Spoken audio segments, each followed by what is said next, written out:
Hello and welcome, student. Before we start solving previous tests and exams, I would like to make this important disclaimer. The following will be just a practice exam, and it's only intended for revision purposes only. So it has nothing to do with your actual exam.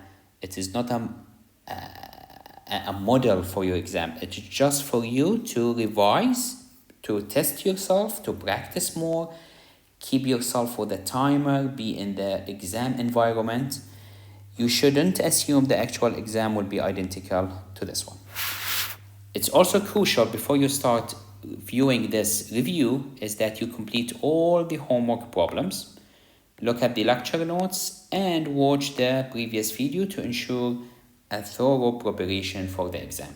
This is only a practice exam. It's just for revision. It will not help you understand the material. You need to do the homework, lecture notes, watch the videos before you come and see this exam.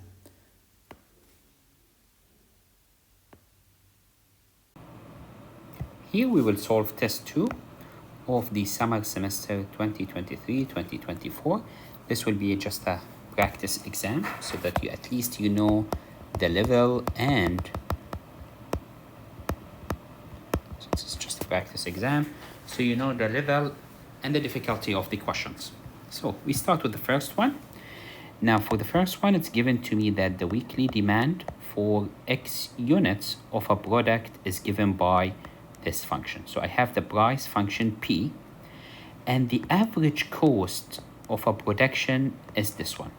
Now remember, this is just the average cost. So we need to find the cost from the average cost. The question is find the quantity that will maximize the profit, and we need also to find the maximum profit. So first thing first, in solving this question, the first step, you need to find the cost function. Now, how do we find the cost function? Remember, the average cost, we find it by dividing the cost by Q. So if you want only to find the cost, all what you need to do is you multiply Q by C bar. So what is the cost of X? It will be just X times C bar, which means X times C bar is given by 900 over X plus 100X plus X squared. All what you need to do is take the X inside, and by this you have found the cost itself. So the cost will be 900 plus 100X squared plus X cubed. So this is the first thing we need to do. Just let me remind you what we did. We take the average cost and we write the formula for the average cost, which is the cost divided by Q. Now, if you just want C of a Q, this Q has to go to the other side. It will go multiplied by C bar. Now, of course, I don't use a Q. I use X instead of Q. So I just X and C of X here. Now take X inside. We get 900 plus 100X squared plus X cubed. So this is the first thing first. Second thing is find the profit function. Now the profit function is given by P of X to be the revenue function minus the cost function. I have the cost function, just given by 900 plus square plus cube. Now, how do we find the revenue function? Remember, the revenue is the number of units times the price.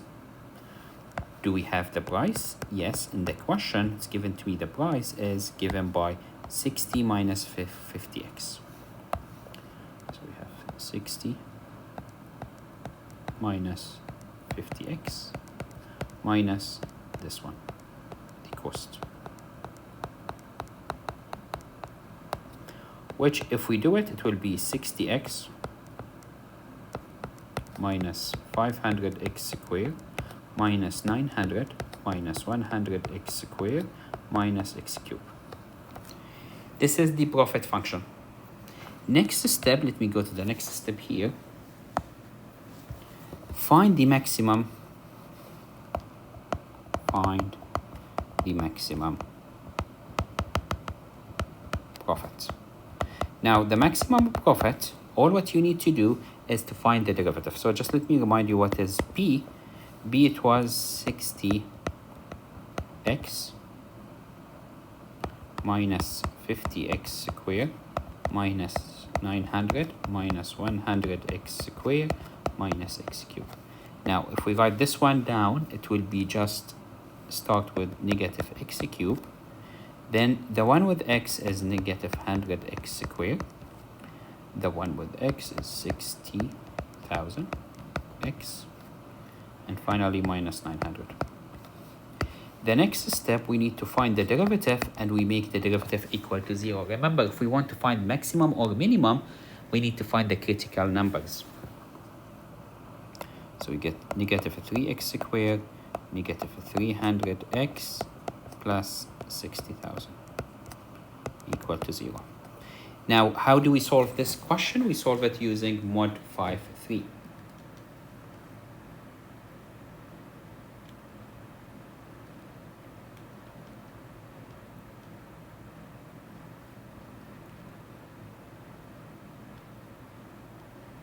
Now, the answers will be, we get two answers. It will be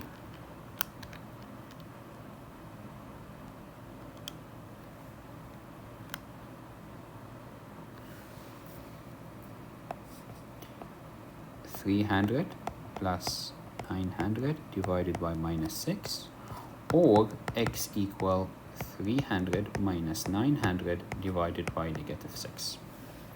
This is, I'm just doing it with the calculator.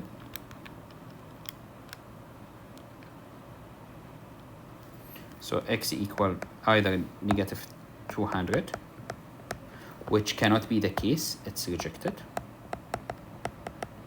as it is negative.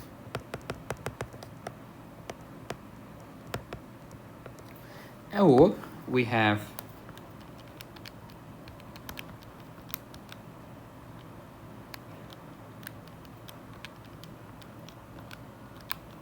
x equal 100, which is the only critical number. If we use mod 5.3 by the calculator, we get x equal 100. Last step, we need to check if this is maximum or minimum. So I will go to the second derivative, and I will find the second derivative. The second derivative will be negative 6x negative 300. If we substitute 100, the answer will be negative 900, which is less than 0. So x equal 100 is a maximizer.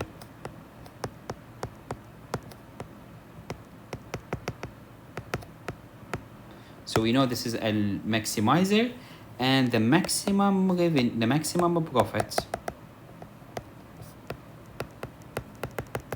is, we substitute in the original function of the profit by 100. The answer in dollars is the maximum profit that we get. So we go to the original function, we substitute 100, 100, 100, and we see what we get. So we get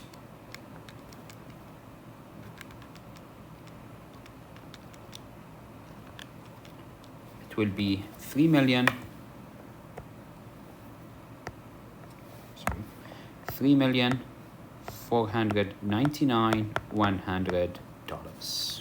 That's the maximum profit, and the maximizer is x equal 100 and the maximum profit. So this is kind of a question where we use many ideas. So if I just repeat what I did, the first step given to me in the question is the average cost, and I need to find the cost itself, not the average cost. Now, the average cost is given by the cost divided by the number of quantity. So if you want to find only the cost, multiply the average cost by the number of quantity. We reach to this formula. Now, all what I did, I write the average cost from the question, and then I distribute X inside it to get the cost. Once we have the cost, we need to find the profit. And remember, the profit is just the revenue minus the cost. The revenue is given by the formula number of unit times the price. How many item you sold times the price of each item minus the cost. We get this formula for the profit. Now we need to find now the maximum profit. So if we want to find the maximum or minimum, we need to find the critical numbers. So we find where the derivative is equal to 0, and that's the derivative. Of course, we use mod 5-3, we get two answers, negative 200 and x equal 100. And we need to check if this is maximum or minimum. I don't know, maybe it is maximum, maybe it is minimum. I will use the second derivative test. So here is the second derivative test. And using the second derivative test, we found out the second derivative is negative. So this is a local maximizer. So x equal 100 will give me the local maximum, which if I substitute in the original question, this is what I would get.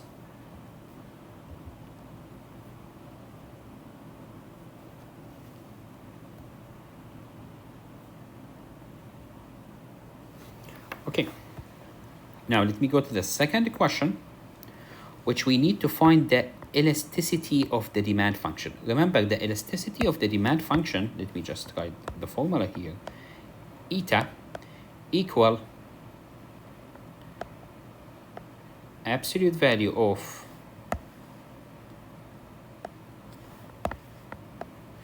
P over Q P prime. So we need to find the P prime. I have P from the question, it is 10. I have Q, it is 5. B is 10 and Q is just 5. Now all what you need to know is what is the derivative, how much is the derivative, and we will find the answer. Okay. How do we find the derivative? Remember, you need to find from this equation. The easy part is to separate P alone, which is 50 divided Q. That means if you take the derivative, remember the derivative of 1 over Q, it is one of the formula we have seen, it is negative 1 over Q squared. Remember this formula. I'll just use it here. So I'll get negative 50 divided Q squared. So how much P prime? It would be just, we substitute Q by 5. So it would be negative 50 divided by 5 squared. The answer is negative 2. So all what you need to do is to replace this one here by negative 2. The final answer is 1. And remember, if it is 1, it is unit elastic.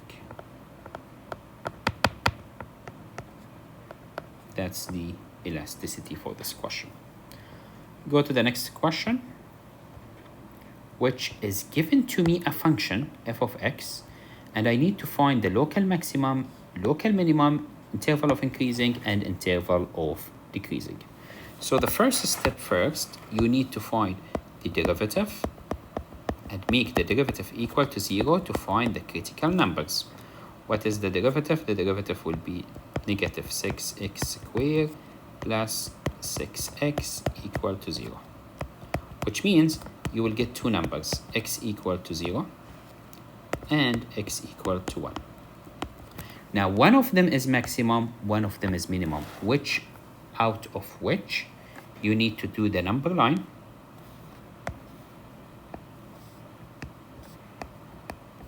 Here you put 0, here you put 1, and you need to find for me the sign of f prime of x.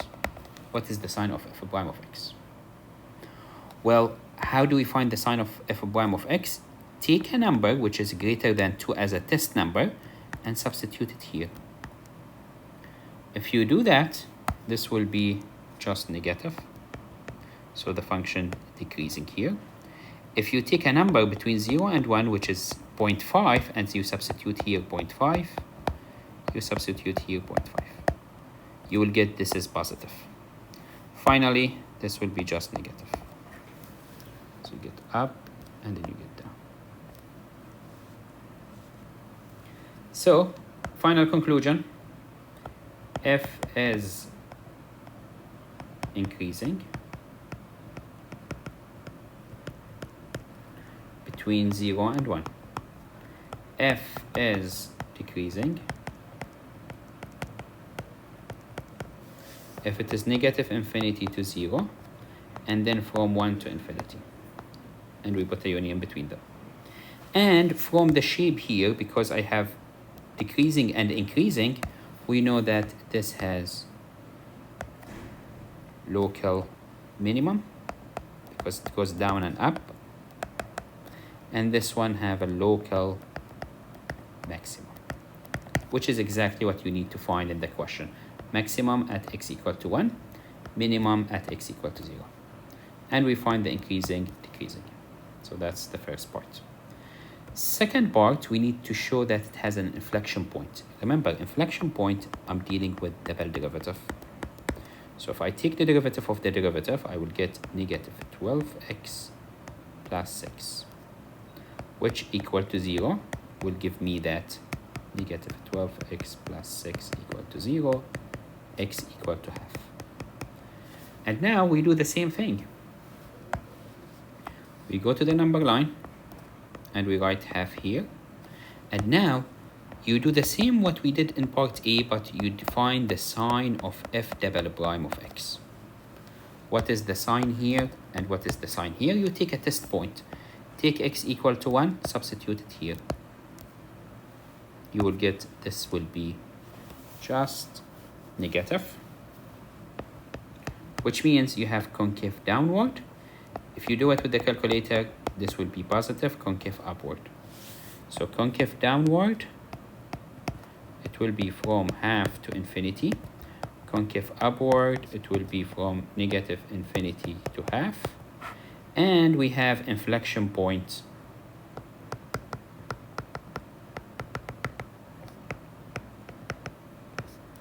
at x equal to half, and that's the inflection point. Finally, we need to find the sketch of this function. So what will be the sketch of this function? The sketch of this function is very simple. All what you need to do is you need to find f of 0. This, remember, this was minimum. We need to find the maximum, which is f of 1. And we need to find the inflection point, which is f of half. How do we find them? Substitute in the original questions. I did it. It would be 0, and this is negative half. So you just do this. I have 0, half, and 1. Now, remind me, what happened at 1? At 0, it was a minimum. So at 0, at negative 1, it was a minimum. At 1 and 0, it was a maximum. And at inflection point, the function will go from upward to downward. So it will go like this.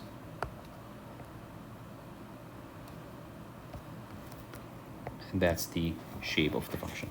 Of course, it's not easy to see the shape, but this is the best we can arrive up here. Remember, you must substitute those points you found in the question, in the original question there, to find this and this and that. And then you just join them. So it will be, after all, something like this. And here is inflection. Here is kind of going this way and then this way.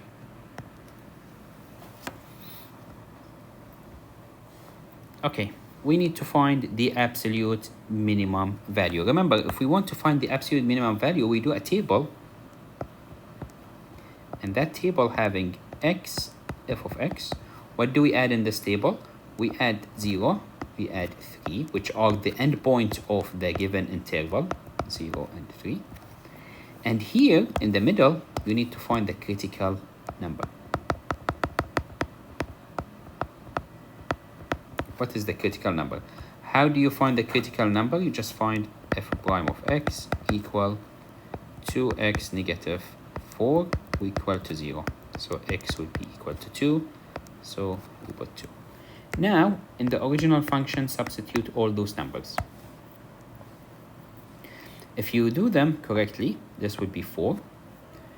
If you substitute 2, it would be 0. If you substitute 3, it would be 1. Now, which one is the minimum, the smallest one out of those two numbers? It is 0, so the answer is C. Question number 2, we have a function where we need to find the derivative. But before I find the derivative directly, I can use some of the properties of the len, which is the most important, that the 3 can go down here. So it will be 3 len square plus 1.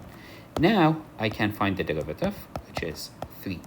Now, what is the derivative of the len? Remember, the derivative of the len, derivative of len u is just u, and then you write u prime.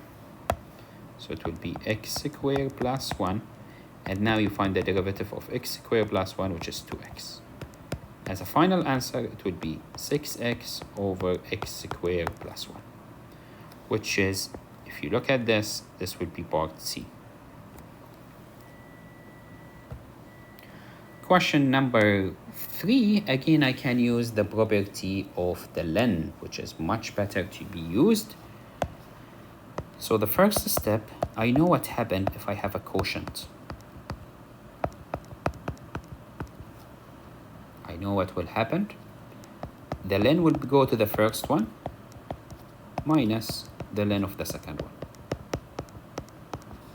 Now you can just directly simplify a little bit more, taking the 5 down here. So just let me do that, because it's good to practice the property of the len. And now you just need to find the derivative of the len. Remember, derivative of len u is just you write u, and then you find the derivative of u up here.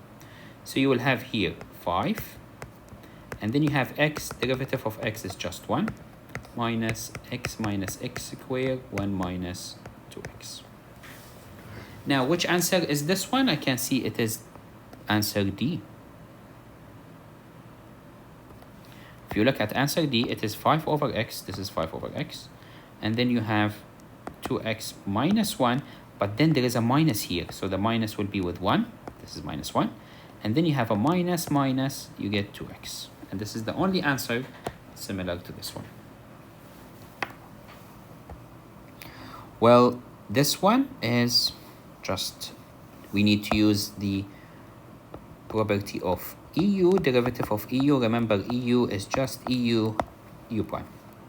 So here the derivative will be, we keep the E, and then we take the derivative of whatever inside the E, which is directly part E. Now, of course, you are asking yourself, what happened to the pi? Remember, derivative of pi is 0. It has no x. The derivative directly is just 0. Next question, we use the product rule. What is the product rule? It says derivative of first times the second plus first times the derivative of the second. Now, what's the derivative of first? Is 1. What is the derivative of a power x? Remember, derivative of a power x, it is the same with len a. So it would be just pi power x len pi. Now, which answer looks like this? No one of them at first look like this. So I will take pi x as a common factor. What is left is 1 plus x len pi. Do I have something like this? the question. 1 plus x lambda y, it is part B. So sometimes in the multiple choice question, you need to move the questions around here and there to find what you are looking for. Last question, which is talking about the slope. And we know what to do with the slope. So you have a function and you need to find the slope. Remember, whenever we see the word slope, it means we need to find the derivative. And this is here, we need to use implicit differentiation. So please remember to revise implicit differentiation because we just need to take the derivative. How we do implicit differentiation? You take the normal derivative of 8y squared. It will be 16y. And because there is y, you just write y prime. And then we have minus 2x equal to 0. Now you just need to find y prime alone. So what we will get is 16y y prime equal to x. So how much y prime alone? It will be just x because I divide by 16 and here I have 8y.